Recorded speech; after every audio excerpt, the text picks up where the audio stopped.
Anna se réveilla brusquement. D'où venaient ces crépitements sinistres, ces lueurs de feu? Elle se redressa dans son lit, les yeux écarquillés d'horreur en découvrant le brasier qui l'encerclait. Sa chambre brûlait. Les flammes rampaient le long de la commode, léchaient le papier peint qui se boursouflait sur le mur. La porte du placard s'était ouverte et déjà le feu dévorait les étagères. Même le miroir était en flammes. Anna y apercevait son reflet, forme noire sur un fond dansant de lueurs jaunes et rouges. Une fumée âcre la prit à la gorge. Il était trop tard pour appeler au secours. Pourtant, elle hurla. Anna s'assit, le cœur battant, la bouche sèche. Non, elle n'était pas entourée de fumée ni de flammes. Elle avait fait un rêve horrible, si réel. Mais ce n'était qu'un rêve. La vague de terreur qui l'avait submergée reflua peu à peu et Anna se laissa retomber sur l'oreiller avec soulagement. « Quel horrible cauchemar !» murmura-t-elle. Attendant que se calment les battements désordonnés de son cœur, elle fixa le plafond clair, familier et protecteur. Elle revoyait le papier peint se détachant du mur sous la morsure du feu, les tourbillons de fumée noire, le miroir qui brûlait. Au moins, se dit-elle, voilà un rêve qui sort de l'ordinaire. Elle rejeta la couette, regarda le réveil posé sur sa table de nuit. 8h15. C'était bien tôt pour un jour de vacances. Seulement 8h15, s'étonna-t-elle. J'ai l'impression d'avoir dormi une éternité. Quel jour est-on, d'ailleurs? Anna avait du mal à se repérer dans cette longue succession de jours, si vides qu'ils semblaient se fondre les uns dans les autres. Elle était bien seule cet été. Toutes ses amies étaient parties, et il y avait si peu de choses à faire pour une fille de 12 ans dans une petite ville comme Darkwood. Elle lisait, regardait la télé, elle faisait le tour de la ville en vélo. Elle s'ennuyait. Mais ce matin-là, Anna sauta sur ses pieds avec le sourire. Elle était vivante. Sa maison n'avait pas brûlé. Elle n'était pas restée prisonnière d'un mur de flammes crépitantes. Elle enfila un short vert et un débardeur orange, des couleurs voyantes, ses préférées. Elle aimait aussi le rouge et le jaune, couleur du feu. Le feu. Anna secoua la tête, comme pour chasser les dernières images de son rêve, donna un coup de brosse à ses courts cheveux blonds et descendit à la cuisine. Elle sentait déjà la bonne odeur du pain grillé. « Salut tout le monde !» lança-t-elle joyeusement. Ce matin, elle était même contente de voir Teddy et Thomas, ses petits frères, les jumeaux de 6 ans, de vraies pestes. Assis de chaque côté de la table, ils s'envoyaient une balle par-dessus les bols du petit déjeuner. « Combien de fois vous ai-je dit de ne pas jouer à la balle dans la maison ?» cria leur mère. « 1 million de fois, répondit Teddy. Thomas se tordit de rire. Il trouvait toujours son frère très drôle. Anna s'avança vers sa mère et, passant les bras autour de sa taille, lui posa un gros baiser sur la joue. « Arrête, Anna !» s'écria Madame Dunoy. « J'ai failli casser l'œuf à côté. » La balle rebondit sur la table, frappa le mur et atterrit sur la cuisinière, à un cheveu de la poêle crépitante. « Joli tir !» applaudit Anna, moqueuse. Les jumeaux laissèrent fuser leur insupportable rire. Madame Dunoy se retourna, les sourcils froncés. « Si cette balle tombe dans la poêle, je vous la ferai avaler avec vos œufs, menaça-t-elle en brandissant une fourchette. « Ils sont d'humeur farceuse aujourd'hui, commenta Anna. « Tu les as déjà vus sérieux ?» soupira sa mère en jetant la balle dans le couloir. « Moi, je suis de super bonne humeur ce matin, déclara Anna en contemplant par la fenêtre un ciel d'un bleu parfait. « Où est papa ?» Elle n'avait pas envie de raconter son cauchemar, ni d'expliquer combien il était bon de se sentir en vie, tout simplement. « Il est parti travailler tôt, dit Madame Dunoy en secouant la poêle pour que les œufs n'attachent pas. » Se tournant vers les jumeaux, Anna changea de sujet. « Alors qu'avez-vous pensé de mes histoires de fantômes hier soir ?»« Terrifiant, hein ?»« Tu parles, c'était nul, » crâna Teddy. « Ça ne faisait même pas peur, renchérit Thomas. Pourtant, il m'a semblé qu'elle vous avait bien flanqué la frousse. » Après le petit déjeuner, Anna aida sa mère à ranger, puis elle déclara « Je vais aller faire un tour en vélo avant qu'il fasse trop chaud. » Elle sortit et se dirigea vers le garage, le nez en l'air, goûtant la tiédeur du soleil sur son visage, quand soudain « Hé, gare-toi !» lança une voix affolée. Anna sentit une violente douleur dans son dos et fut projetée à terre. Anna atterrit rudement sous les coudes et les genoux. Elle se retourna pour voir ce qui l'avait heurté. C'était une bicyclette. Le garçon qui la montait sauta vivement à terre, laissant tomber l'engin sur l'herbe. « Je suis désolé, dit-il, je ne t'avais pas vu. » Anna ne put s'empêcher de penser. « Ça alors, je porte un short vert et un débardeur orange. Et il ne m'a pas vu. Ma parole, il doit être daltonien. » Fusillant le coupable du regard, elle se remit sur ses pieds et frotta les brins d'herbe collés à ses genoux. « J'ai freiné, reprit le garçon, mais c'était trop tard. Tu as surgi comme ça, comme... Enfin, je ne t'ai pas vu. » Il avait des cheveux roux, couleur de maïs grillé, des yeux bruns et un visage piqueté de taches de rousseur. « Qu'est-ce que tu fais à vélo dans notre cour » demanda Anna. « Votre cour » s'étonna-t-il en fronçant les sourcils. « Et depuis quand ?»« Depuis bien avant que je sois né, » répliqua Anna sèchement. « Et tu habites cette maison » enchaîna-t-il, visiblement intrigué. Anna acquiesça tout en examinant l'état de ses coudes. Ils étaient sales, mais au moins il n'y avait pas d'écorchure. « Et toi, dit-elle, où habites-tu » ? « À côté, répondit-il en désignant la bâtisse en bois de style ranch de l'autre côté de l'allée. « Hein » Anna le regarda stupéfaite. « C'est impossible, déclara-t-elle.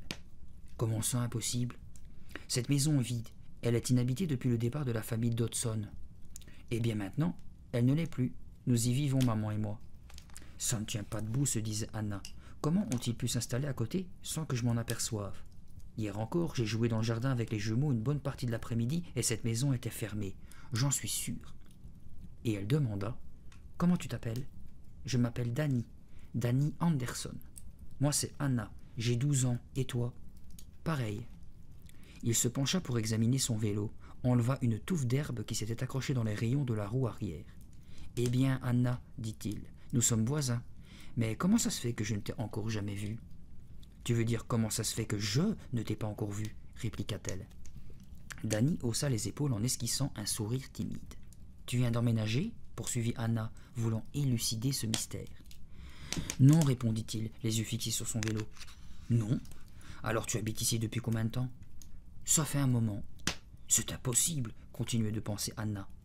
Elle s'apprêtait à poser une nouvelle question quand une voix aiguë l'interpella. « Anna, Thomas ne veut pas me rendre mon Game Boy. » C'était Eddie qui criait depuis le seuil de la cuisine. « Dis-le à maman, » rétorqua Anna. La porte claqua bruyamment. Anna se tourna à nouveau vers Danny, mais le garçon n'était plus là. Il avait disparu comme par enchantement. Le facteur passait habituellement un peu avant midi. Anna courut à la boîte aux lettres pleine d'espoir, mais il n'y avait pas de courrier. Déçue, elle monta dans sa chambre et rédigea aussitôt une lettre à son amie Sarah.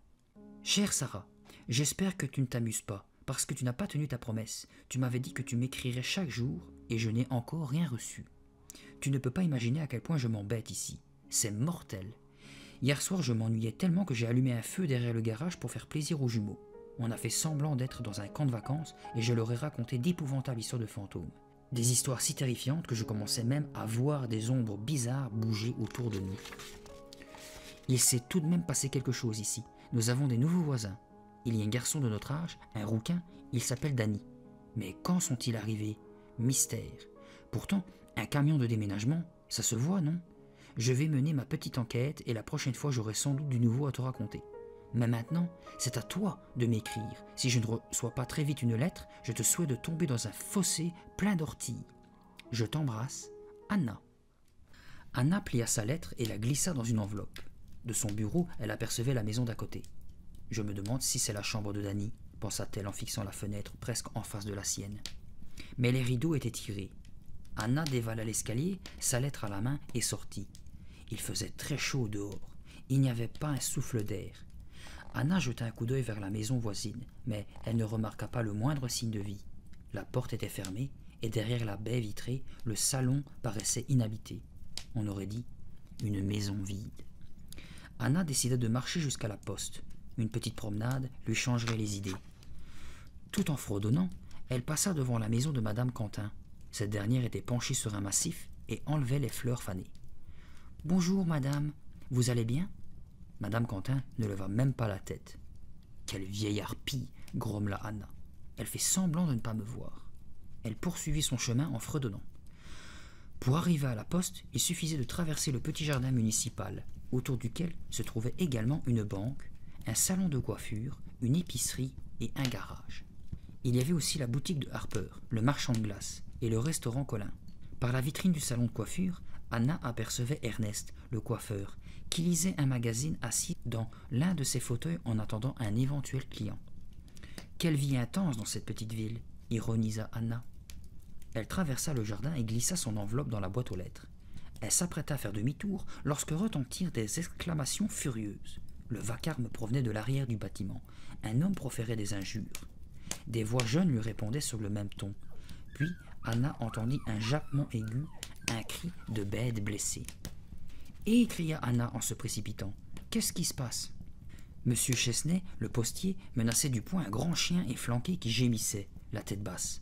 Il y avait 3 garçons, Danny et 2 autres, qu'Anna n'avait jamais vus.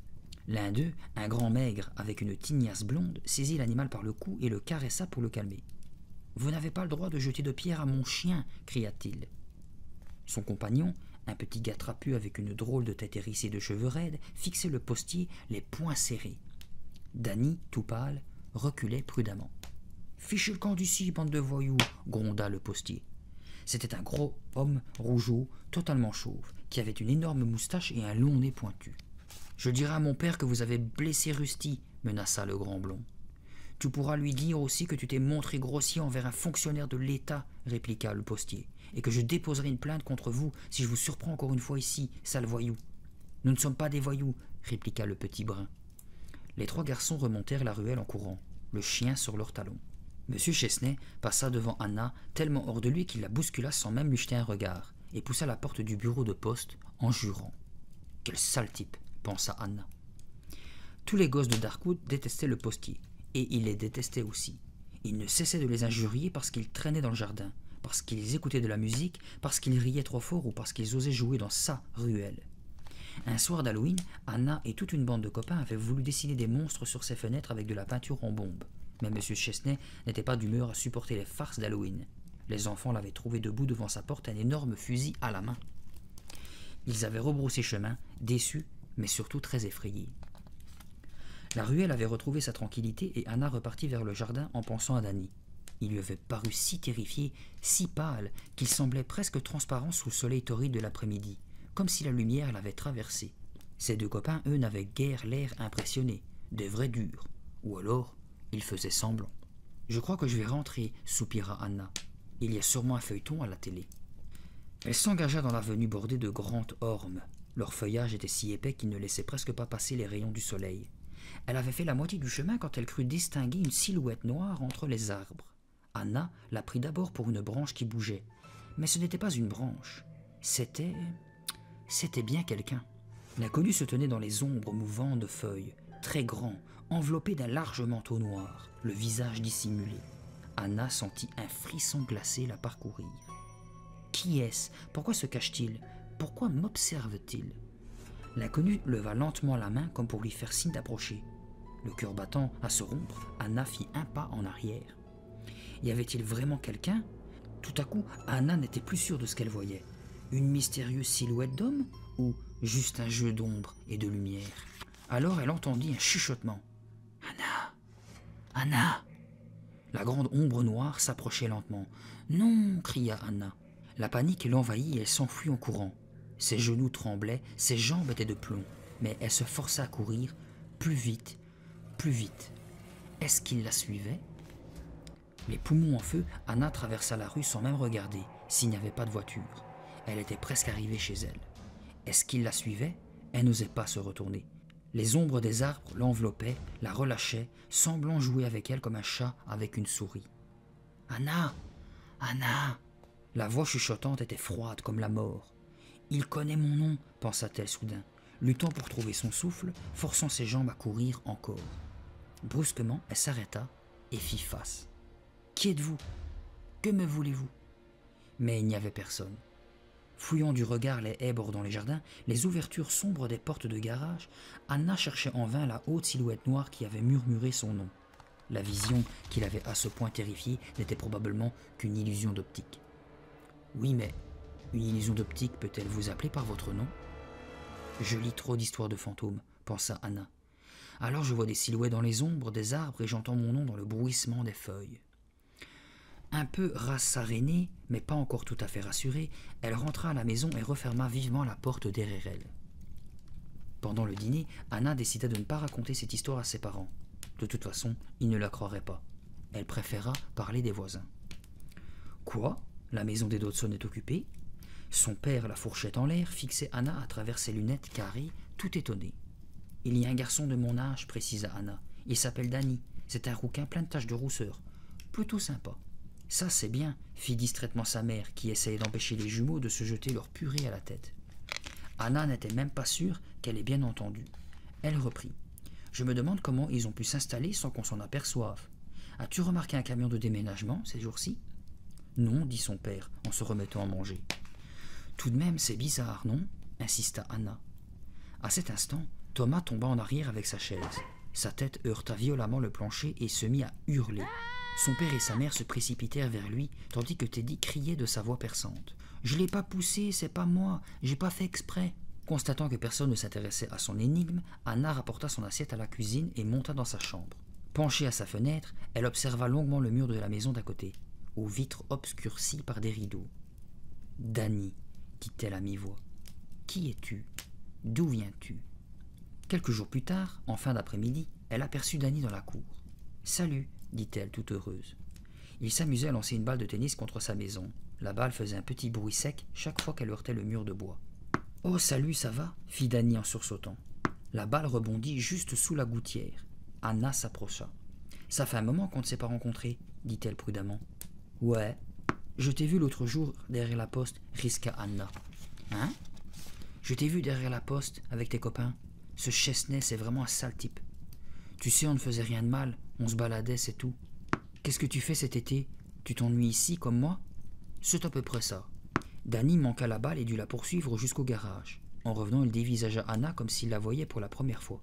« C'était Alain et Fred, expliqua-t-il, des copains de l'école. »« Comment peut-il avoir des copains d'école ici, s'il vient juste d'emménager ?» s'interrogea Anna. Elle reprit. « Où vas-tu en classe ? » ?»« Au collège de l'avenue des Ormes. »« Eh, mais c'est mon école !» s'écria Anna. « Pourquoi on ne s'est jamais rencontrés ?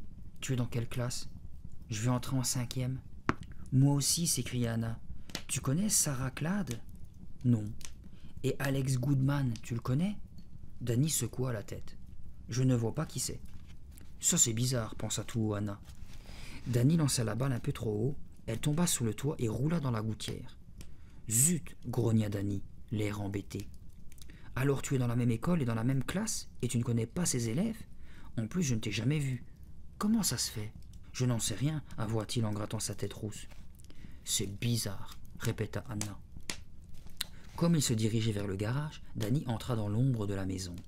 Anna eut alors l'étrange impression qu'il était absorbé par l'obscurité. « C'est impossible, se disait-elle. Si nous étions dans le même collège, je l'aurais déjà perçu. Il me raconte des histoires. » Danny était devenu invisible. « Où est-il passé ?» murmura Anna. Elle se rappela soudain leur première rencontre, quand il avait disparu si brusquement. Cette fois encore, il s'était évanoui comme un fantôme. Un fantôme. Le mot avait jailli dans la tête d'Anna.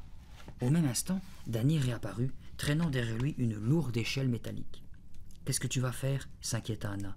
« Me récupérer ma balle, dit-il. » Il appuya l'échelle contre le mur et commença aussitôt l'escalade.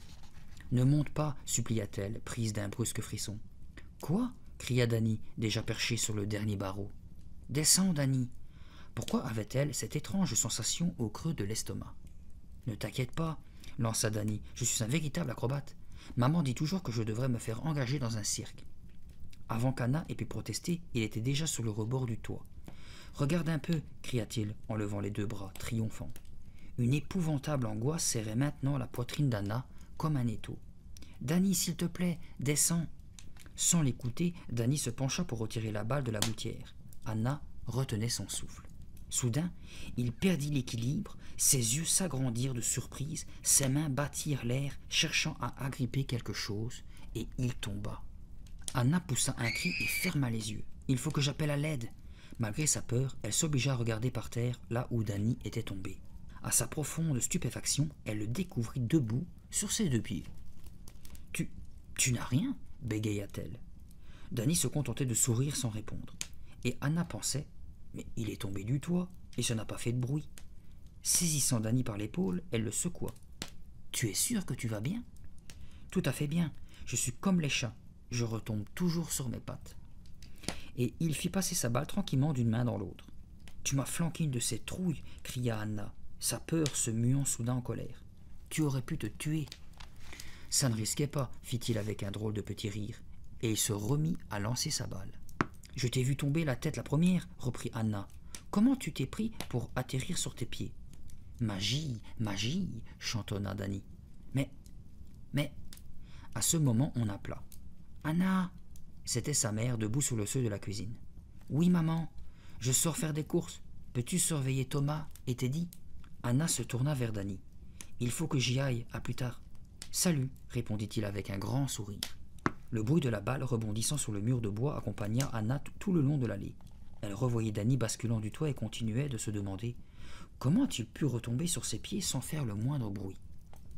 Dans la cuisine, sa mère fouillait dans son sac à la recherche de ses clés de voiture. « Je n'en ai pas pour plus d'1 heure, dit-elle. Tâche d'empêcher tes frères de s'étriper l'un l'autre, si tu peux. »« J'étais avec Danny, dit Anna. Tu sais, notre nouveau voisin. » Madame Dunoy avait enfin mis la main sur ses clés.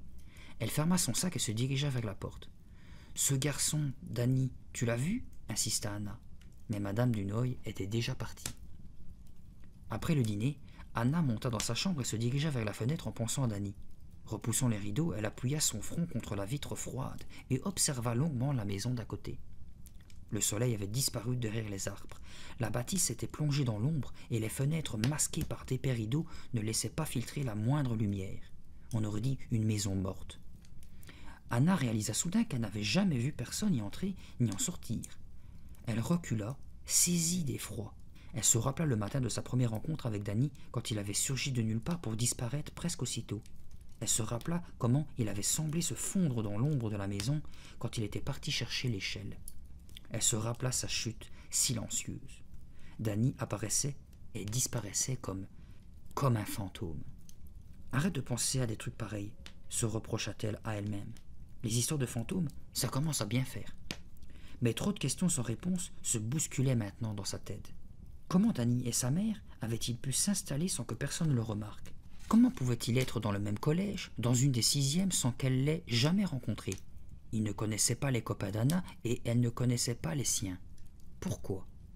C'était vraiment trop bizarre. Si seulement Anna avait eu quelqu'un avec qui discuter de tout ça, mais ses amies étaient toutes parties et ses parents n'écouteraient même pas de pareilles balivernes. Il faut que je trouve une preuve, se dit-elle. Et pour commencer, elle résolut d'aller voir de plus près la maison d'à côté. Elle sortit discrètement, refermant sans bruit la porte derrière elle. La nuit était tiède et paisible, à peine éclairée par un pâle croissant de lune. Les grillons chantaient dans l'herbe. La maison des Anderson formait une masse sombre et silencieuse contre le ciel nocturne. On apercevait de la lumière dans la cuisine. Le cœur battant, Anna monta les 3 marches de ciment et appuya son visage contre la porte vitrée, essayant de voir à l'intérieur. Soudain, elle poussa un cri et recula d'un bond. De l'autre côté de la vitre, Danny la fixait. Anna faillit tomber à la renverse. Sur la table, le couvert était mis. Une grande femme blonde et mince, la mère de Danny sûrement, sortait un plat du four. La porte s'ouvrit, Danny passa la tête, étonnée. « Salut Anna, qu'est-ce que tu veux ?»« Rien, non rien, vraiment, balbutia-t-elle, toute rougissante. Danny ne la quittait pas des yeux, sa bouche se fendit en un large sourire. « Tu veux rentrer ? Maman va servir le dîner, mais ça ne fait rien. »« Non, non, » cria Anna d'une voix trop forte. « Je veux dire, En même temps, elle pensait. « Je me conduis vraiment comme la dernière des imbéciles. » Tout haut, elle s'exclama. « À plus tard !» Et dégringolant les marches, elle galopa jusqu'à chez elle sans se retourner. Jamais elle ne s'était sentie aussi ridicule. Jamais. Le lendemain après-midi, quand elle vit Danny sortir de chez lui, Anna se cacha dans le garage en sentant de nouveau une rougeur de honte lui dévorer les joues. Si j'ai l'intention de jouer les espionnes, j'ai intérêt à retrouver mon sang-froid et ne pas me conduire à nouveau comme une idiote, se dit-elle. Danny monta sur son vélo et, debout sur les pédales, remonta la rue à vive allure. Anna courut jusqu'à la haie pour voir quelle direction il prenait. Puis, elle retourna en vitesse au garage et saisit sa bicyclette. Il va en ville retrouver ses copains, probablement. Je lui laisse un peu d'avance et je le suis. Quand Danny disparut au tournant, Anna sauta en selle. Elle pédala vigoureusement, traversant les taches de soleil qui filtraient à travers les arbres. Tout en roulant, elle pensait à sa copine Sarah. Allait-elle enfin recevoir une lettre aujourd'hui? Anna aurait tellement voulu que Sarah soit là en ce moment. À elles deux, elle ferait une super équipe. Elle n'aurait pas perdu contenance comme ça hier soir si Sarah avait été avec elle. Anna était presque arrivée devant le jardin public. Elle freina, laissant traîner ses pieds sur le sol. La main en visière au-dessus du front à cause du soleil, elle chercha Danny des yeux. « Danny, où es-tu? As-tu rejoint tes copains? Qu'allez-vous faire ?» Devant la poste, Anna mit pied à terre, appuya son vélo contre le mur et marcha jusqu'à la ruelle de derrière. Elle était vide. Bon sang, où est-il passé? Il était à 50 mètres devant moi, il n'a pas pu disparaître comme ça. Elle fit le tour de la petite place, vint jeter un coup d'œil dans la boutique du marchand de glace. Pas de Danny. Dépitée, elle abandonna ses recherches et reprit le chemin de la maison. Elle n'était plus très loin de chez elle quand elle sentit une présence. Le cœur battant, elle accéléra. Alors, au moment où elle s'y attendait le moins, la silhouette noire surgit d'entre les arbres et se mit à flotter vers elle. C'est lui, il est encore là, il existe donc vraiment? Appuyant sur les pédales de toutes ses forces, Anna tenta de fuir. Mais l'ombre glissa à ses côtés comme un spectre. Anna suffoqua, ses jambes se raidirent. Je ne peux plus avancer. Le soleil s'obscurcit. Autour d'Anna, le monde devint noir. Un souffle glacé l'enveloppa. Alors elle vit ses yeux. 2 yeux rougeoyants comme des braises au milieu des cendres. « Anna, Anna !» chuchota la voix. « Non !» hurla-t-elle. Envahie par la terreur, elle perdit l'équilibre, tenta de se redresser. Trop tard. « Anna, Anna !» Les mains tendues en avant pour amortir sa chute, elle atterrit rudement sur le macadam, la bicyclette rebondissant sur elle. C'était fini. L'ombre aux yeux de braise allait s'emparer d'elle. « Anna, Anna !» Le chuchotement devint un cri. « Anna !» Elle s'assit péniblement, luttant pour reprendre son souffle, agitant les mains devant elle dans un geste désespéré de protection.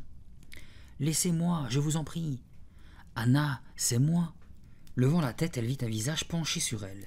C'était Danny. « L'ombre !» cria-t-elle. « L'ombre !» Danny lui prit gentiment les mains. « Ça va? Tu peux te lever?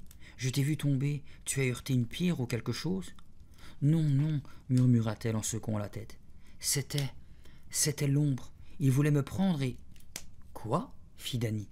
Une expression de profond étonnement se peignit sur son visage. « De quoi tu parles? Qui a voulu te prendre ?»« Il connaît mon nom, » souffla Anna. « Il me suit. Il m'appelle. » Danny l'observait, les sourcils froncés. « Tu t'es cogné la tête contre quelque chose, Anna. Tu ne te sens pas bien? Je devrais peut-être aller chercher du secours. »« Non, Fixant Danny d'un œil affolé, Anna demanda. « Tu ne l'as pas vu? Une créature tout en noir, une ombre avec des yeux de feu. »« Il n'y avait que toi sur la route, dit-il doucement. Tu pédalais rudement vite, et puis soudain tu t'es mise à zigzaguer et tu es tombée. Et tu n'as vu personne? Une ombre noire qui me poursuivait? »« Personne, répéta Danny. Passant les doigts dans ses cheveux, Anna murmura. « Je me suis peut-être bien cogné la tête, après tout. » Danny lui tendit la main. « Tu crois que tu peux te lever ?» Refusant son aide, elle se remit sur ses pieds, fouillant du regard la rangée d'arbres qui bordaient les 2 côtés de la route, mais elle ne vit rien d'anormal. Elle avait mal partout et son cœur battait encore à tout rompre. « Avec ce soleil, dit Danny, il y a des ombres et des lumières tout le long de la route. Tu as cru voir quelque chose et tu as eu peur. C'est ton imagination, Anna. » Sans doute, murmura-t-elle, mais elle n'était pas convaincue. Le lendemain, Anna courut voir s'il y avait du courrier. Elle ouvrit la boîte. Rien. Affreusement déçue, elle referma violemment la petite porte en bois. Sarah était partie depuis plus de 2 semaines maintenant, et elle n'avait même pas envoyé une carte postale. Anna revint en traînant les pieds et jeta un coup d'œil vers la maison d'à côté. Les nuages blancs qui dérivaient très haut dans le ciel se reflétaient dans la grande vitre du salon. Danny était-il là? Elle ne l'avait pas vu depuis sa chute à bicyclette. Il faut que j'écrive à Sarah. Il faut que je lui raconte toutes ces choses bizarres qui m'arrivent en ce moment. Comme il faisait vraiment trop chaud dans sa chambre, Anna décida de s'installer dehors sous le gros érable planté au milieu du jardin. Une épaisse couverture de nuages avait totalement envahi le ciel. Le soleil luttait pour percer leur blancheur cotonneuse. L'ombre de l'arbre semblait douce et protectrice. Anna bâilla. Elle n'avait pas très bien dormi la nuit précédente. « Je crois que je vais m'offrir une petite sieste tout à l'heure, » se dit-elle. « Mais d'abord, j'écris ma lettre. » Assis dans l'herbe, le dos appuyé au tronc solide, elle commença. « Chère Sarah, que deviens-tu? J'espère de tout cœur que tu es tombée au fond d'un lac et que tu t'es noyée. Ce serait ta seule excuse pour ne pas m'avoir écrit une seule lettre depuis tout ce temps. Les choses ne tournent vraiment pas rond ici. Tu sais, tu te souviens de ce garçon dont je t'ai parlé, Danny, le rouquin avec des taches de rousseur? Ne ris pas, Sarah. Je crois que Danny est un fantôme. Écoute un peu. Danny et sa mère sont apparus brusquement dans la maison d'à côté. Personne ne les a vus s'installer, ni moi ni mes parents, et pourtant nous sommes là tout le temps. Danny prétend qu'il va au collège de l'avenue des Ormes et qu'il entre lui aussi en 5e. Alors comment ça se fait qu'on ne l'ait jamais vu? Parfois il disparaît, pouf, comme ça, et une fois il est tombé du toit la tête la première et il a atterri sur ses 2 pieds sans faire le moindre bruit. Hier, j'ai été poursuivi par une ombre terrifiante et je suis tombé de vélo. Quand j'ai ouvert les yeux, l'ombre avait disparu et il y avait Danny à la place. Je te le dis, Sarah, il se passe des choses bizarres ici. Je voudrais tellement que tu sois avec moi. Tu penses sûrement que je suis devenu marteau. Peut-être que je ne vais même pas t'envoyer cette lettre d'ailleurs. J'ai du mal à y croire moi-même. Comment ça va là-bas? J'espère que tu as été mordu par un serpent venimeux et que c'est pour ça que tu n'as pas pu m'écrire. Je t'embrasse, Anna.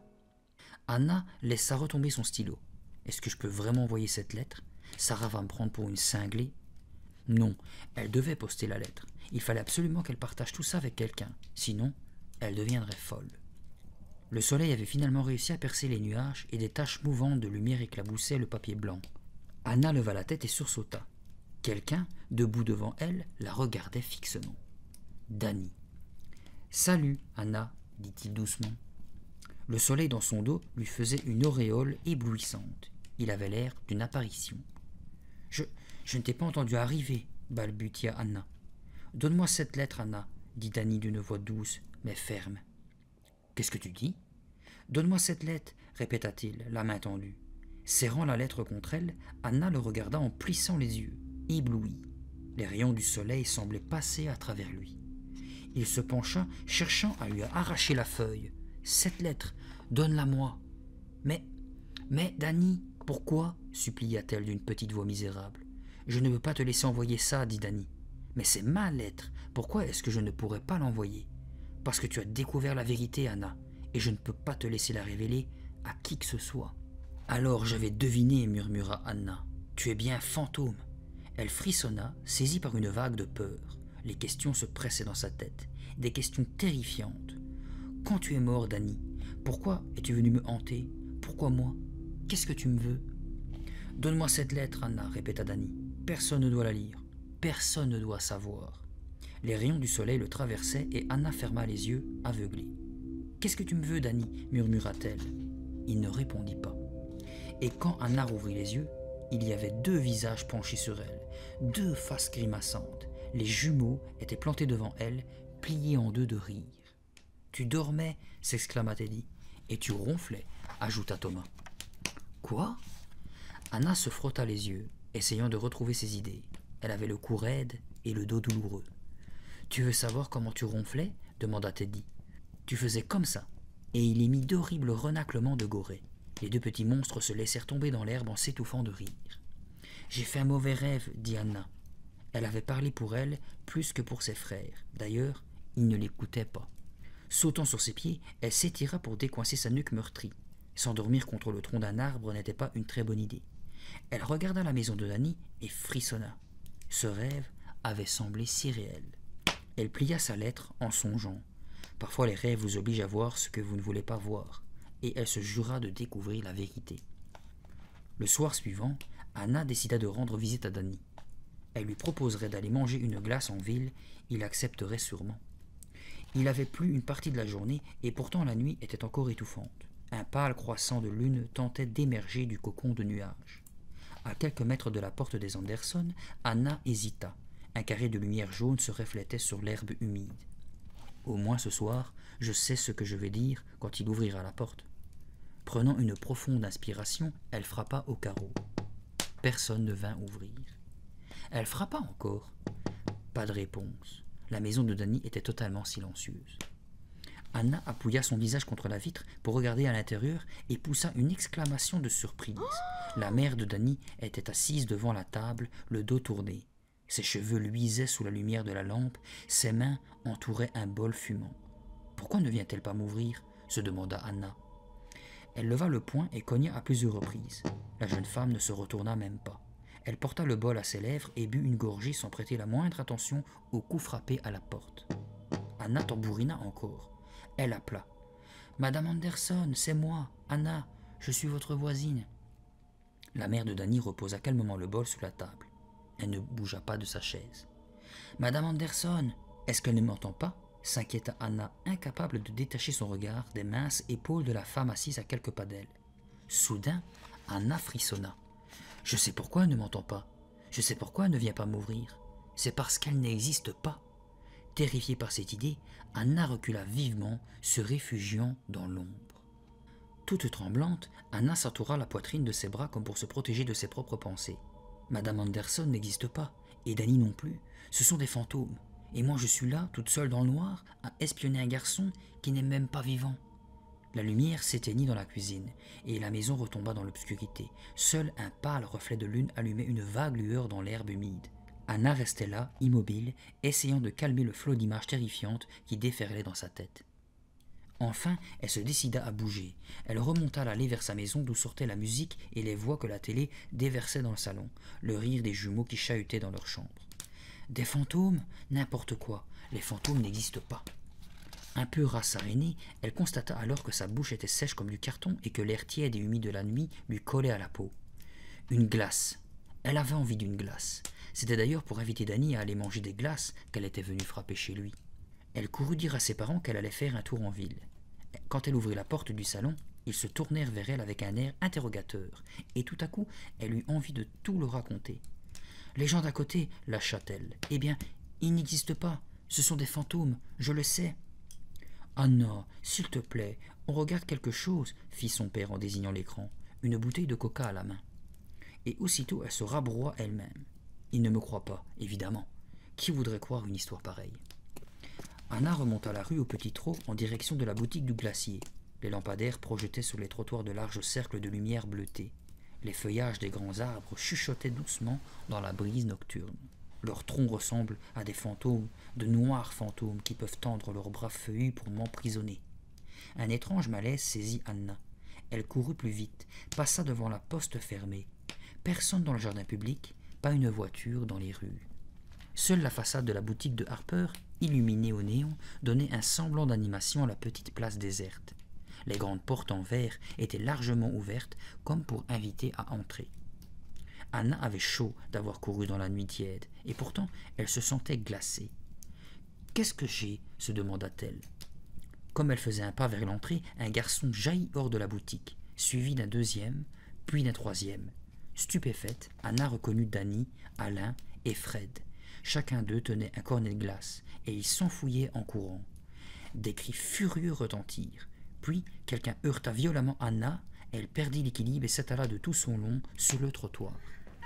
Le choc lui coupa le souffle. « Que s'est-il passé? Qui m'a poussé ?» Se relevant sur un coude, elle vit M. Harper qui avait bondi hors de sa boutique et interpellait les trois garçons. Anna se remit péniblement sur ses pieds, très en colère. « Qu'est-ce qui lui prend? Il est devenu fou? Il pourrait au moins s'excuser ?» Elle examina ses genoux, rien de grave. Le glacier rentrait dans sa boutique, furieux. « Mais qu'est-ce qu'ils ont dans la tête, ces petits voyous? Ils prennent des glaces et ils filent sans payer. Ils n'ont donc pas de parents pour leur apprendre l'honnêteté ?»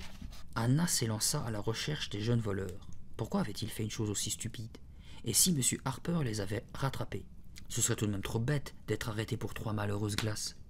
La place était loin derrière maintenant. Anna longeait une rue bordée de maisons entourées de larges pelouses. Arrivée à un carrefour, elle s'arrêta sous la lumière crue d'un réverbère. La plupart des volets étaient déjà fermés. Pas une lampe allumée sous les porches. Les rues étaient vides. Alors elle aperçut les trois garçons. Ils étaient un peu plus loin, à demi cachés derrière une haie. « Hé les gars !» cria-t-elle. Elle les entendit rire et blaguer tout en dégustant leur glace. Ils ne l'avaient pas vue. Anna s'avança de l'autre côté de la rue, dissimulée dans l'ombre. « C'était la soirée spéciale Harper, les gars !» ricanait Fred. « Cornet gratuit pour tout le monde. » Alain pouffa. Puis tous deux se retournèrent vers Danny. La lumière du lampadaire leur faisait de longues figures jaunes. « Ça ne va pas, Danny ?» dit Fred. « Tu as avalé ta glace de travers ?» railla Alain. « Il a eu la frousse de sa vie » commenta Fred. « Ouais, ça se voyait sur sa tête » ajouta Alain. « Tu parles » répliqua Danny. « J'étais dehors le premier. Et vous étiez si lent à me suivre que j'ai bien cru que j'allais être obligé de venir vous sortir de là. C'est ça, ricana Fred. Anna n'osait plus bouger. Pourquoi Danny parle-t-il comme ça? Il joue au dur, il essaye de leur ressembler. C'était super chouette, reprit Danny, en croquant dans son cône de biscuit. Mais maintenant on a intérêt à être prudent et à ne pas trop traîner du côté de chez Harper pendant un petit moment. Et on n'a pas dévalisé une banque, s'écria Alain. C'était seulement 3 cornets de glace. Fred lui glissa quelque chose à l'oreille, et les deux garçons partirent d'un rire aigu. Pas si fort, murmura Danny, on pourrait nous entendre. On retourne chez Harper, suggéra Alain. Je me ferais bien une 2e glace. Fred hennit de rire et ils claquèrent leurs mains l'une contre l'autre en signe de connivence. Danny rit avec eux. Puis il dit « Bon les gars, je ferais mieux de rentrer. » Mais avant que les 2 autres aient eu le temps de répondre, des phares puissants illuminèrent la rue. « La police !» s'affola Anna. « Ils sont pris !» La voiture s'arrêta et le conducteur passa la tête par la portière. « Dis donc, jeunes gens !» Les garçons se figèrent méfiants. « Vous savez où se trouve la nationale 112 ?» Fred et Alain eurent un petit rire nerveux. Danny continuait de fixer le conducteur, l'air effaré. « À droite au bout de la grande rue !» indiqua Alain avec un soupir de soulagement. Ce n'était pas la police. L'homme remercia et le véhicule disparut au bout de la rue. Soudain, Alain s'écria en pointant le doigt. « Hé, regardez ça !» Devant la maison suivante, il y avait une boîte aux lettres perchée sur un piquet, surmontée d'un signe de bois aux ailes gracieusement déployées. « C'est la baraque du père Chesney, notre chef postier, » dit Alain. « Vous avez vu ce travail ?»« Ouais, » dit Fred. « Chesney l'a sculpté lui-même. C'est sa fierté. » Et poussant brutalement Danny, il ricana. « Montre un peu si tu es costaud. »« Hé !» protesta Danny. « Qu'est-ce que tu fais ?»« Arrache ce piquet si tu oses, » ordonna Fred. « Ouais, arrache-le, » renchérit Alain. « Tu te souviens de notre pacte? On ne se dégonfle jamais. » Anna s'était avancée pour mieux voir. Son étrange malaise l'oppressait à nouveau. Elle avait la certitude qu'un danger menaçait Danny. Quelque chose de terrible. Mais quoi? Il faut que je l'empêche de faire ça. Elle fit un pas en avant, mais au moment où elle ouvrait la bouche pour appeler, un voile obscur l'enveloppait. Elle crut d'abord que les lampadaires s'étaient brusquement éteints, puis elle vit les 2 cercles rouges, les 2 yeux de braise qui la fixaient. Elle voulut crier, mais sa voix se perdit dans une nuit sans fond. Elle voulut courir, mais l'ombre se dressait devant elle avec ses yeux brûlants. Anna se sentit perdue. Cette fois, il me tient. Anna, Anna. La hideuse figure était si près qu'Anna pouvait sentir son haleine, tantôt brûlante, tantôt glacée. Les yeux rougeoyaient maintenant comme des flammes. « Laissez-moi » gémit Anna. Alors les phares d'une voiture l'éblouirent. Anna ferma les yeux. Quand elle les rouvrit, la rue était de nouveau comme avant. L'ombre s'était dissoute dans la nuit comme si la lumière des phares l'avait effrayée. De l'autre côté de la rue, Fred secouait Danny. « Vas-y, arrache ça !»« C'est débile !» protesta Danny. « C'est génial !» insista Fred. « Ça lui fera les pieds au père Chesney. »« Allez Danny, arrache cette boîte aux lettres !» ordonna Alain. « Non !» fit Danny en essayant de reculer. Mais Fred le retint par les épaules et susurra. « Serais-tu une poule mouillée ?»« Même pas une poule !» railla Alain. « Un ridicule petit poussin. »« Pouic, pouic, pouic !»« Je ne suis pas une poule mouillée !» protesta Danny, vexé. « Alors prouve-le !» le provoqua Alain. Toujours cachée de l'autre côté de la rue, Anna implorait de toutes ses forces. « Ne fais pas ça, Danny, s'il te plaît. » Danny hésita, puis il saisit le signe de bois par les ailes et tira. Rien ne bougea. Alors il agrippa le piquet de bois juste en dessous de la boîte et il tira encore, sans succès. « C'est enfoncé trop profond, dit-il. Je n'y arriverai pas. »« On va t'aider, dit Fred. Allez à 3, on tire tous ensemble. 1, 2... Je ne ferais pas ça si j'étais vous, gronda tout à coup une voix furieuse. Monsieur Chesney était sorti de chez lui et les fixait d'un regard de haine. Le postier empoigna Danny et le secoua si violemment que l'une des ailes du cygne resta dans la main du garçon. Il la laissa tomber par terre. « Bande de voyous !» hurla monsieur Chesney, fou de rage. « Je vais vous ! Danny !» voulut crier Anna. « Sauve-toi !» Mais elle était si affolée qu'elle n'émit qu'un vague gémissement. Cependant Danny s'était libéré de la poigne du postier et les 3 garçons s'enfuirent au galop. « Et si je vous revois par ici, je vous recevrai à coup de fusil, vous entendez? À coup de fusil !» Monsieur Chesney ramassa l'aile brisée et l'examina longuement en hochant la tête. Anna s'éloigna à son tour, prenant soin de rester dissimulée dans l'ombre des haies. Voyant les 3 complices tourner au coin de la rue et se diriger vers le jardin public, elle les suivit. Le jardin était désert, même la boutique de Harper était fermée. Alain et Fred s'avalèrent au pied d'un arbre. Danny s'appuya contre le tronc, hors d'haleine. « Tu as vu sa mine quand l'aile de son cygne est restée dans ta main ?» hoqueta Fred. « J'ai cru que les yeux allaient lui sortir de la tête » pouffa Alain. Danny ne riait pas. Il frottait son épaule douloureuse. « J'ai bien cru qu'il allait m'arracher le bras » gémit-il. « Fais-lui un procès » suggéra Alain. Et les 2 compères se remit à rugir de rire. « Non, sérieusement, se plaignit Danny. Il m'a vraiment fait mal. »« Il nous le payera, gronda Alain, la prochaine fois. »« On ferait mieux de le laisser tranquille, suggéra Danny. Il a un fusil. »« T'en fais pas, déclara Fred. Il a dit ça pour nous faire peur. »« Je n'en suis pas sûr, murmura Danny. »« Tout de même, gronda Fred, je crois que le père Chesney mérite une bonne leçon. »« Parfaitement, approuva Alain. On va lui apprendre à brutaliser de pauvres enfants qui ne lui ont rien fait. »« Bon, j'y vais, les interrompit Danny. À demain, les gars. »« À demain, dit Fred. »« Au moins, on a eu des glaces gratuites, pas vrai ?» conclut Alain. Et pendant que Danny s'éloignait rapidement, Anna entendit les ricanements qui saluaient son départ. Ces 2-là finiront par avoir des problèmes. Il fallait absolument qu'elle parle à Danny. « Hé, Danny !» cria-t-elle en se lançant à sa poursuite. « Attends-moi !» Il sursauta, s'arrêta. « Anna, mais qu'est-ce que tu fais là ? Je t'ai suivi, avoua-t-elle, depuis la boutique de glace. Et tu as tout vu ?» Anna hocha la tête. « Qu'est-ce que tu fais avec ces 2 minables, Danny ?» Il détourna les yeux, dansant d'un pied sur l'autre. « Tu ne les connais pas. En fait, ils sont sympas. N'empêche que vous allez vous retrouver dans de sales draps si vous continuez comme ça. » Danny haussa les épaules. « Mais non, ils font semblant d'être des durs pour se donner un genre, mais je t'assure qu'ils sont sympas. »« Ce sont tout de même des voleurs de glace, » répliqua Anna. Ils marchèrent un moment côte à côte en silence. Le pâle croissant de lune qui jouait à cache-cache avec les nuages faisait bouger étrangement les ombres des arbres sur le sol. Le feuillage bruissait doucement. Soudain, Anna se rappela pourquoi elle se trouvait là. Elle avait une question à poser. « Je suis venue frapper chez toi tout à l'heure, dit-elle. »« Ah oui ? Et alors ? Je pensais qu'on pourrait aller manger des glaces, poursuivait-elle avec un petit rire. Danny se tut. « Ta mère était dans la cuisine. » Danny se taisait toujours la regardant comme s'il avait voulu lire dans ses pensées. « J'ai frappé, dit-elle. J'ai frappé plusieurs fois, très fort. » Anna repoussa une mèche de cheveux qui lui retombait sous le front. « Je voyais ta mère assise devant la table, continua-t-elle. Elle me tournait le dos. J'ai frappé, j'ai même appelé. Elle n'a pas bougé. » Danny fourra les mains dans ses poches et continua de marcher en regardant le bout de ses pieds. « C'était tellement bizarre, reprit Anna. Je frappais, et c'était comme si ta mère était dans un autre monde que le nôtre. » Ils étaient presque arrivés chez eux. La lumière était allumée sous le porche de la maison d'Anna. Celle de Danny était totalement obscure. Anna avait la bouche sèche. Oserait-elle poser la seule question qu'elle avait vraiment en tête ? « Es-tu un fantôme, Danny ? Ta mère et toi, êtes-vous des fantômes ? » Mais on ne pose pas une question pareille. « Danny, reprit-elle doucement, pourquoi ta mère n'est-elle pas venue m'ouvrir ?» Danny s'arrêta. Son visage était étrangement pâle sous la lumière de la lune. « Pourquoi, Danny ?» Il hésita, puis lâcha.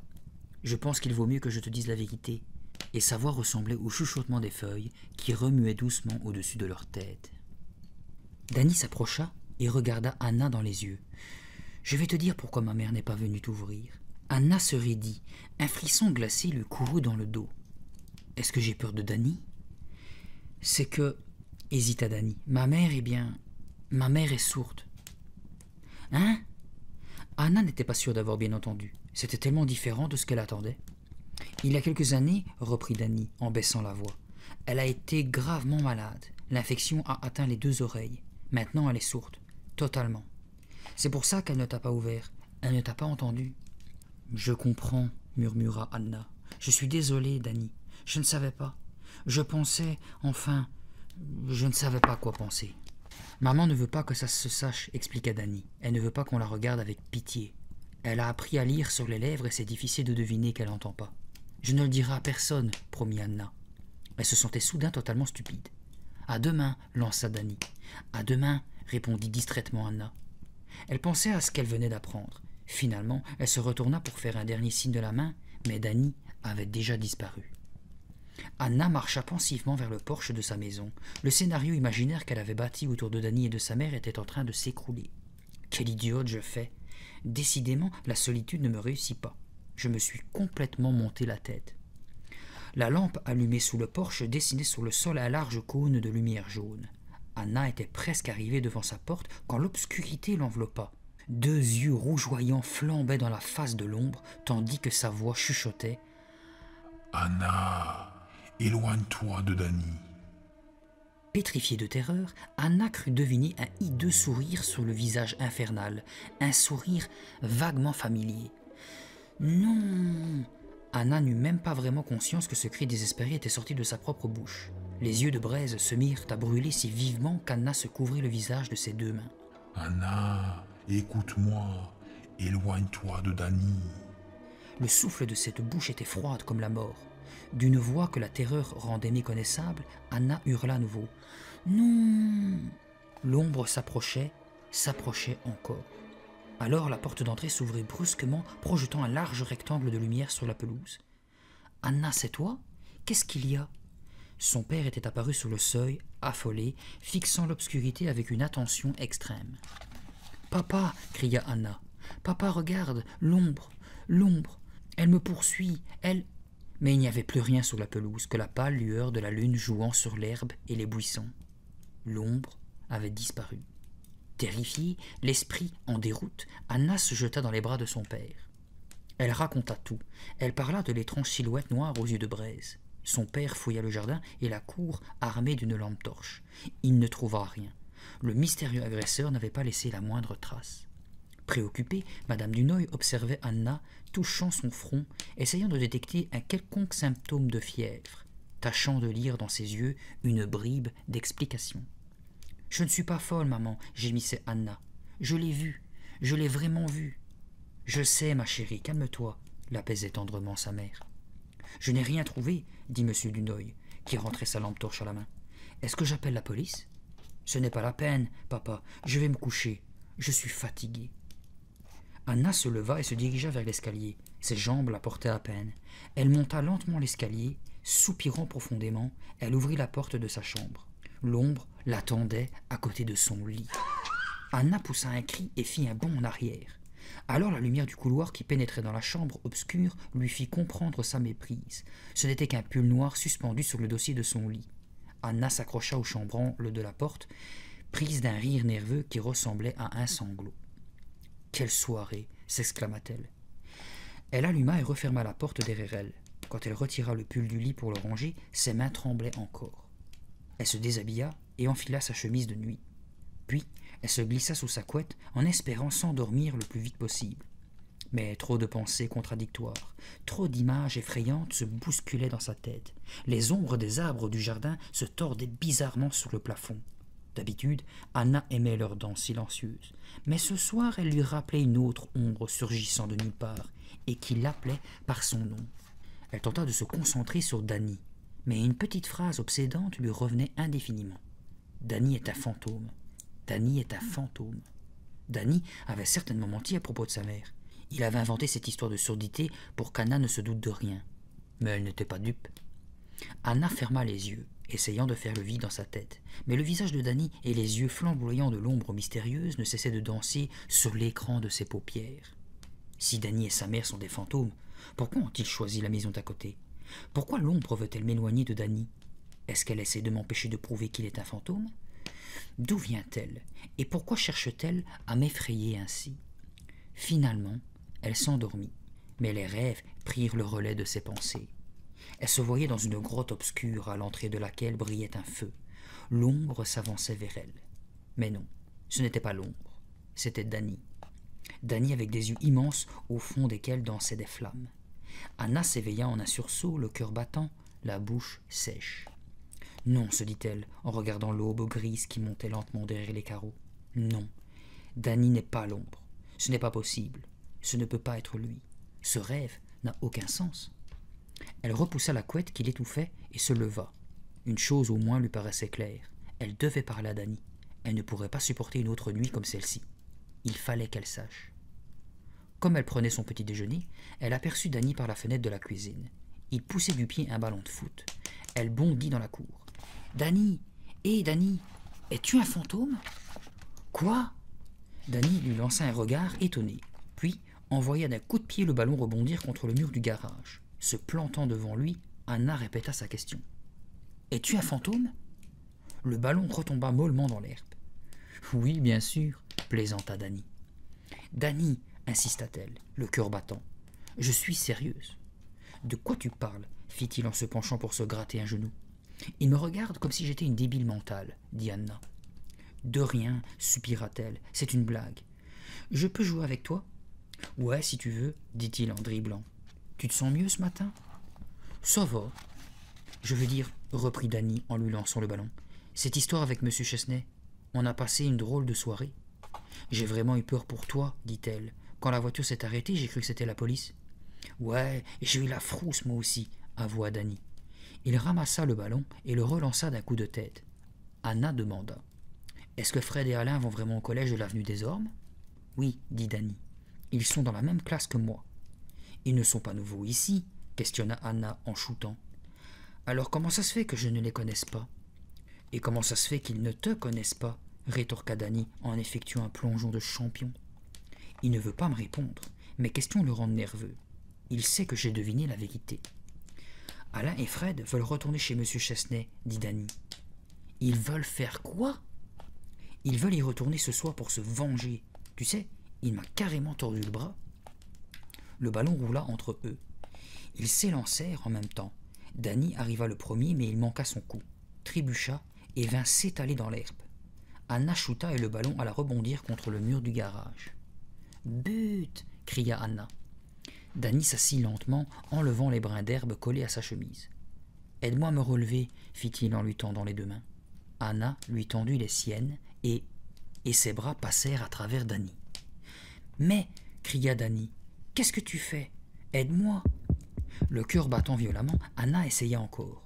Et de nouveau, ses mains passèrent à travers Danny.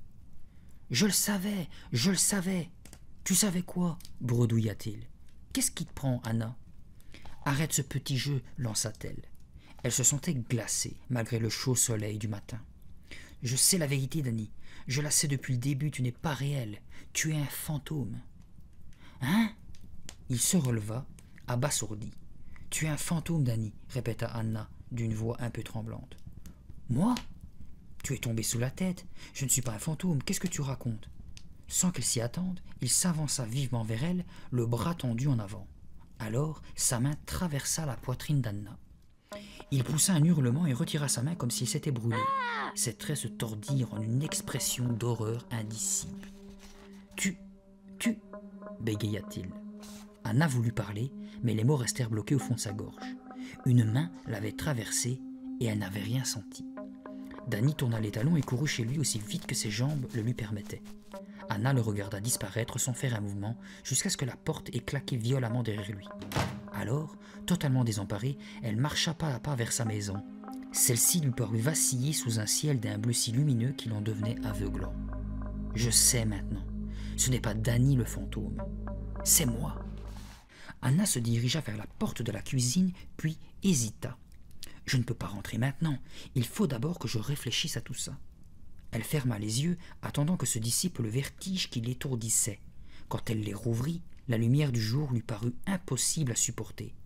Trop brillante, trop vivante. Elle marcha comme une automate vers le fond du jardin, l'esprit en déroute. « Je suis un fantôme. Je ne suis pas vrai. Je n'existe pas. » Elle fut tirée de ses étranges réflexions par un bruit de voix. Des gens approchaient. Elle se dissimula derrière le tronc du grand érable et tendit l'oreille.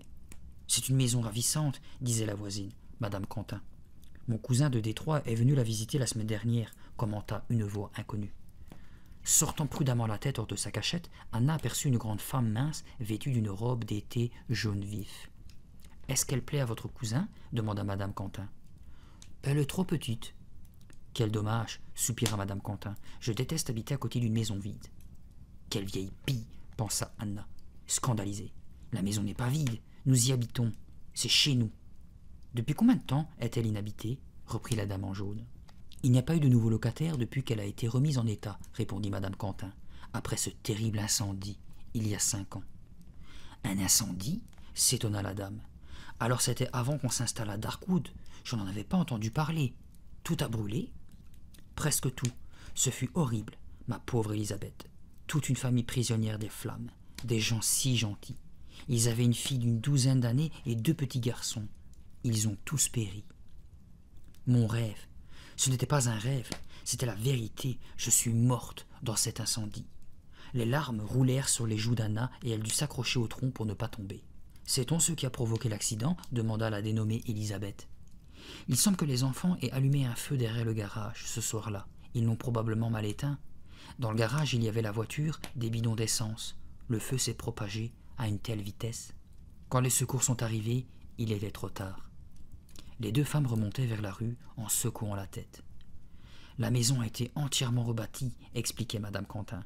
Mais depuis 5 ans, aucun nouveau locataire ne s'y est installé. Je suis morte depuis 5 ans, pensait Anna, laissant ses larmes couler sans même les essuyer. Pas étonnant que je ne connaisse pas Dany.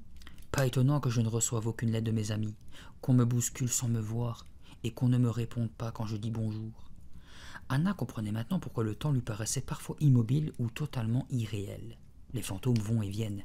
Parfois, ils se matérialisent suffisamment pour monter à bicyclette ou pour jouer au foot. Et parfois, ils se défont comme un brouillard et une main peut les traverser. Anna regarda les 2 femmes disparaître derrière la maison voisine. Adossée au large tronc de l'érable, elle était incapable de faire un mouvement. Elle comprenait tout maintenant.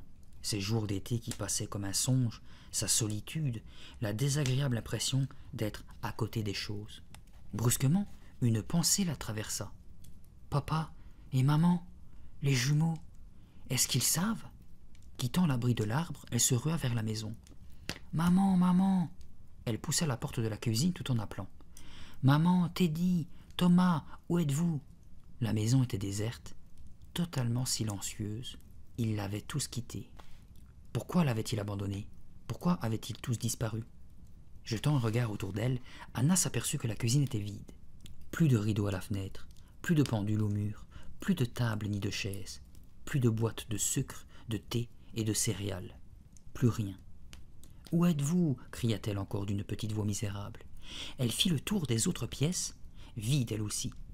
Plus de meubles, plus de lampes, plus de vêtements dans les placards, plus de posters sur les murs ni de livres sur les étagères. Tout avait disparu. « Ils m'ont laissé, je suis un fantôme et ils m'ont laissé toute seule. Il faut que je parle à quelqu'un, décida-t-elle à haute voix. À n'importe qui. » Elle regarda le téléphone de l'entrée. Mais qui appelait? Personne. Je suis morte depuis 5 ans. Machinalement, elle souleva le récepteur et le porta à son oreille. Aucune tonalité. L'appareil n'était plus branché, il était mort, lui aussi. Avec un gémissement de désespoir, Anna le laissa retomber et il se mit à se balancer doucement au bout de son fil. Les larmes roulant sur ses joues, elle s'assit sur le sol nu, le front contre ses genoux, le visage enfoui entre ses bras, désirant de toutes ses forces que l'obscurité l'absorbe et la fasse disparaître. Quand elle releva la tête, elle était plongée dans l'obscurité. Elle se remit debout, ne sachant plus très bien où elle se trouvait. Alors, levant les yeux vers la fenêtre, elle vit que le ciel, dehors, était d'un bleu très sombre. Il faisait nuit. Le temps n'a plus de réalité quand on est un fantôme. Anna appela encore. « Il y a quelqu'un » Elle n'eut en réponse que le silence. Et cette fois, cela ne l'étonnait pas. Tout à coup, quand elle traversait la pièce vide, elle fut saisie par un intense sentiment d'urgence. Il allait se passer quelque chose qu'elle devait empêcher. Mais quoi? Et quand? Tout de suite, cette nuit. Alors, debout devant la porte ouverte, elle aperçut Dany qui enfourchait son vélo. Sans même réfléchir, Anna s'élança. « Dany! Hé, Dany !» Il mit pied à terre et se retourna. « Non !» cria-t-il, pâlissant brusquement. « Va-t'en !»« Mais, Dany, laisse-moi, va-t'en !» hurla-t-il avec un geste de la main comme pour effacer une vision.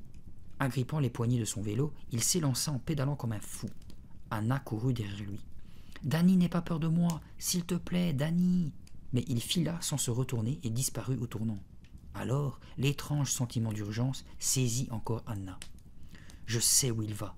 Retrouver Alain et Fred devant chez M. Chesney pour se venger, et quelque chose de terrible va arriver. » Elle courut au garage, il était vide lui aussi, et il ne restait qu'une seule chose, le vélo rouge d'Anna appuyé contre le mur.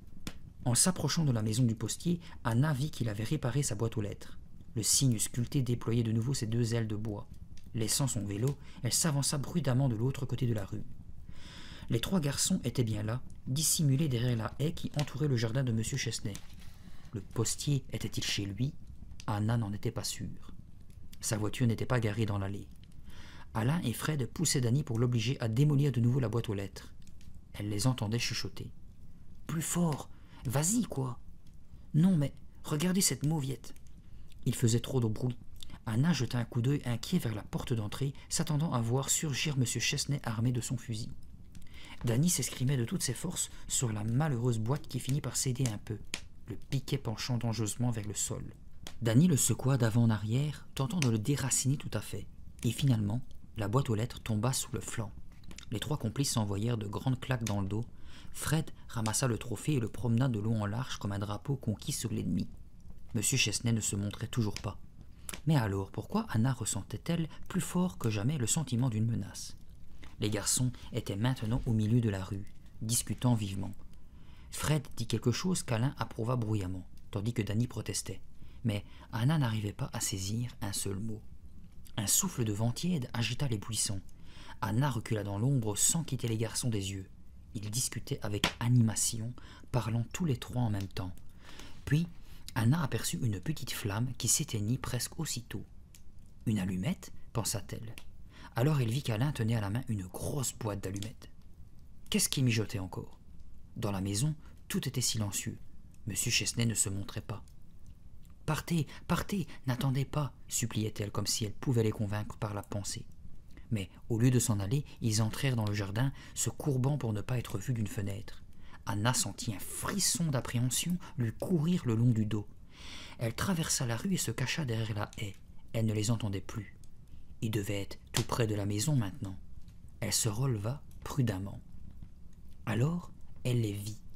Alain en tête, il contournait le bâtiment. Puis, Alain fit la courte échelle à Danny pour l'aider à s'introduire à l'intérieur par une fenêtre ouverte.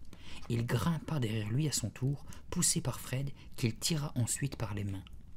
Alors Anna courut vers eux. « Non, non, ne faites pas ça !» Avait-elle vraiment crié? Il lui semblait que sa voix n'était qu'un murmure. D'ailleurs, c'était trop tard, ils avaient pénétré dans la maison. Anna s'élança, mais à peine avait-elle fait 3 pas qu'une main glacée lui enserra la cheville, l'empêchant d'avancer. Anna étouffa un cri.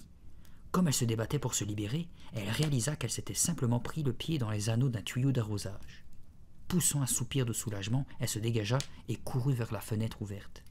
Ce côté de la maison était sombre et la fenêtre trop haute pour permettre à Anna de voir ce qui se passait à l'intérieur.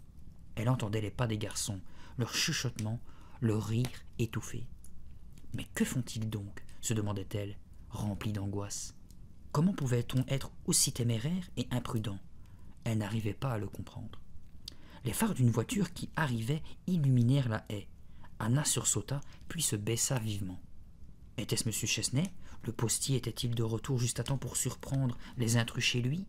Anna voulut crier pour prévenir les garçons, mais sa voix resta coincée au fond de sa gorge. La lumière des phares glissa sur la maison. L'obscurité revint. La voiture était passée.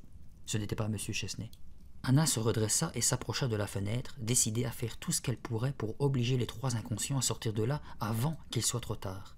Et de nouveau le sentiment qu'une menace terrible pesait sur Danny la saisit si violemment qu'elle se mit à crier de toutes ses forces. « Danny, dépêche-toi de sortir de là, je t'en prie, Danny !» Dressée sur la pointe des pieds, elle tentait d'apercevoir quelque chose. Une vague lueur orange s'alluma quelque part au fond de la pièce. « Qu'est-ce que vous faites ?» hurla Anna. « Vous êtes fous!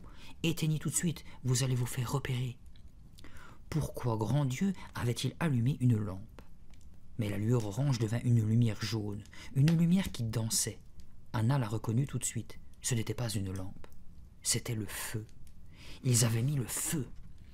Pétrifiée d'horreur, Anna couvrit son visage de ses mains. Puis elle se mit à hurler. « Sortez! Sortez de là tout de suite !» Déjà, elle sentait l'odeur âcre de la fumée. Elle entendait des voix affolées, des bruits de pas courant dans tous les sens. Essayait-il d'éteindre les flammes? De nouveau, elle tenta de les appeler. Alors une ombre immense recouvrit le mur de la maison. Anna se retourna. Il était revenu. Il était là. Derrière elle, ses yeux incandescents trouant son visage de nuit. Anna, Anna, murmura la voix semblable au froissement des feuilles mortes. Anna, éloigne-toi de Dany. Non, hurla-t-elle d'une voix perçante. Un souffle glacé et brûlant à la fois l'enveloppa tandis que l'ombre se rapprochait d'elle à la toucher. Anna, Anna, éloigne-toi. Qui êtes-vous lança-t-elle. Que voulez-vous? Elle entendait déjà dans son dos le crépitement des flammes, des cris, une bousculade. Des volutes de fumée noire qui sortaient par la fenêtre semblaient s'enrouler autour de l'ombre comme pour caresser un animal familier. Et l'ombre approchait encore. Anna hurla, levant les bras dans un geste dérisoire pour se protéger. Il y eut une bousculade derrière Anna, des cris. L'ombre s'évanouit. Alain venait de sauter par la fenêtre. Il fixa Anna avec des yeux épouvantés. « Les allumettes !» bégaya-t-il. « C'était seulement pour nous éclairer. On ne voulait pas faire ça. » La silhouette de Fred se dessina à son tour dans l'ouverture de la fenêtre, illuminée par la lueur du feu. Il sauta, se recevant durement sur les coudes et les genoux. Je veux dire, monsieur Chesney, il devait être en train de repeindre cette pièce. Il y avait des pots de peinture par terre, un bidon d'essence.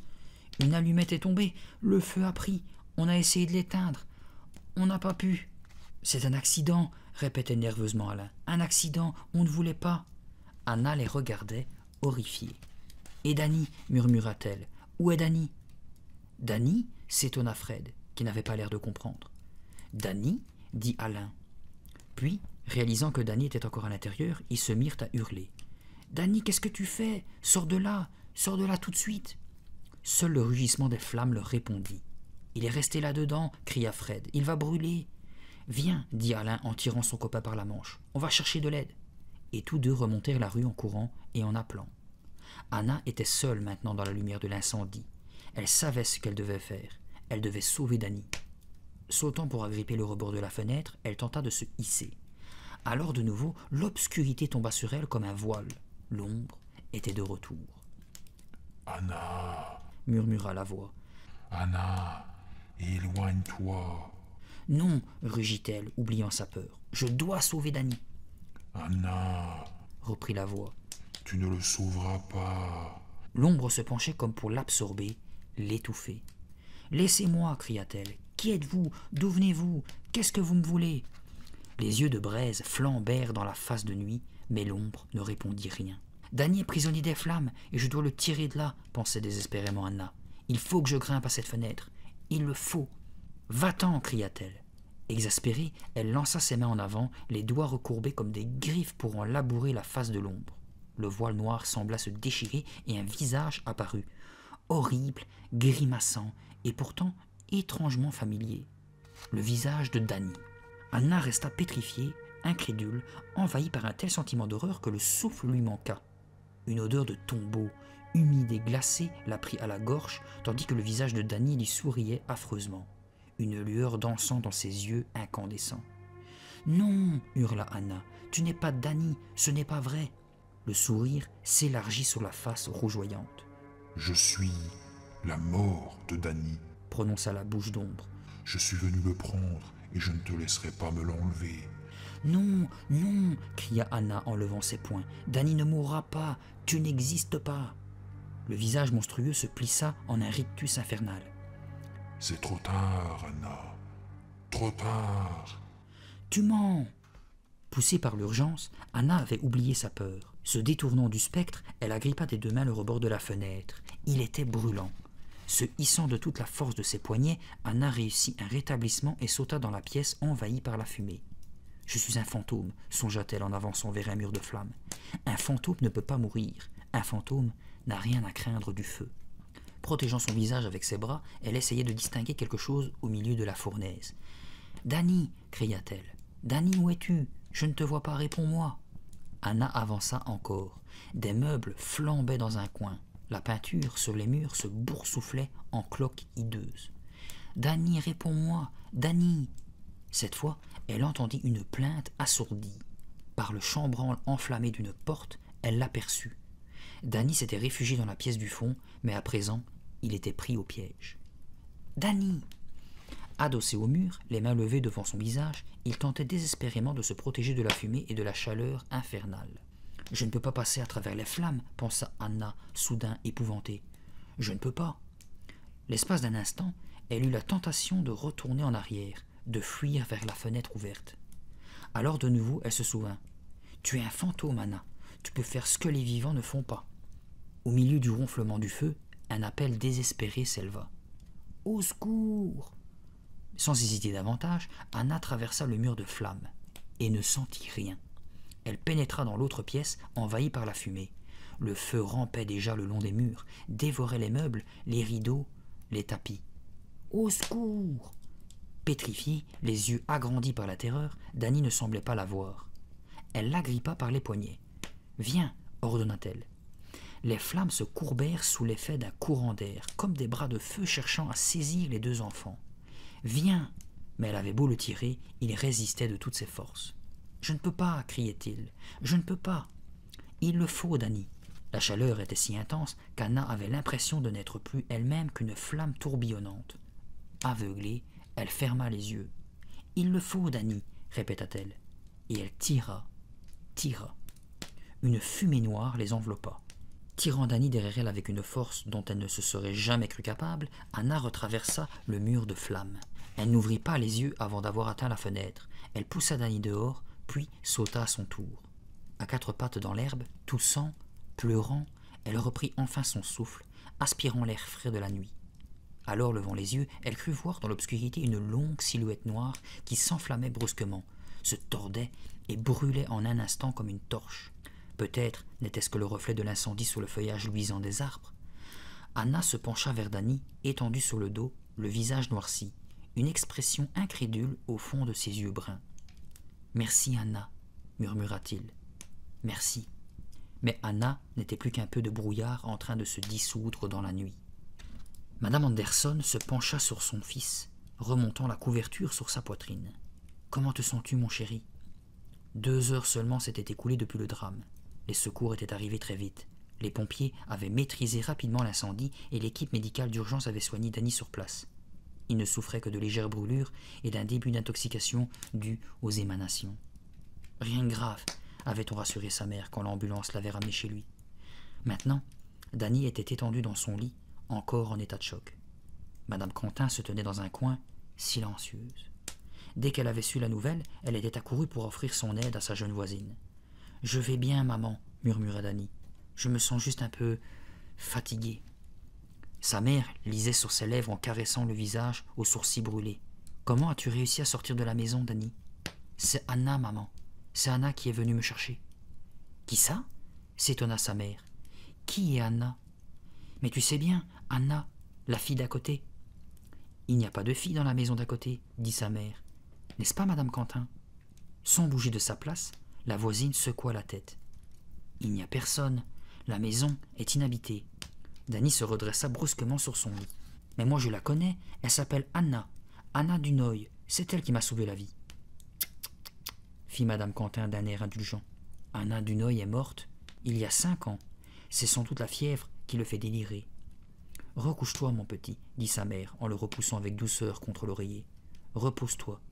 Tout va bien à présent. »« Où est Anna ?» insista Dany. « Je veux la voir. » Anna regardait la scène depuis la porte. Aucune des 3 personnes présentes ne la voyait. Elle s'en rendait compte. Elle avait sauvé Dany. Et maintenant, la pièce, les gens, tout s'évanouissait lentement dans une brume lumineuse.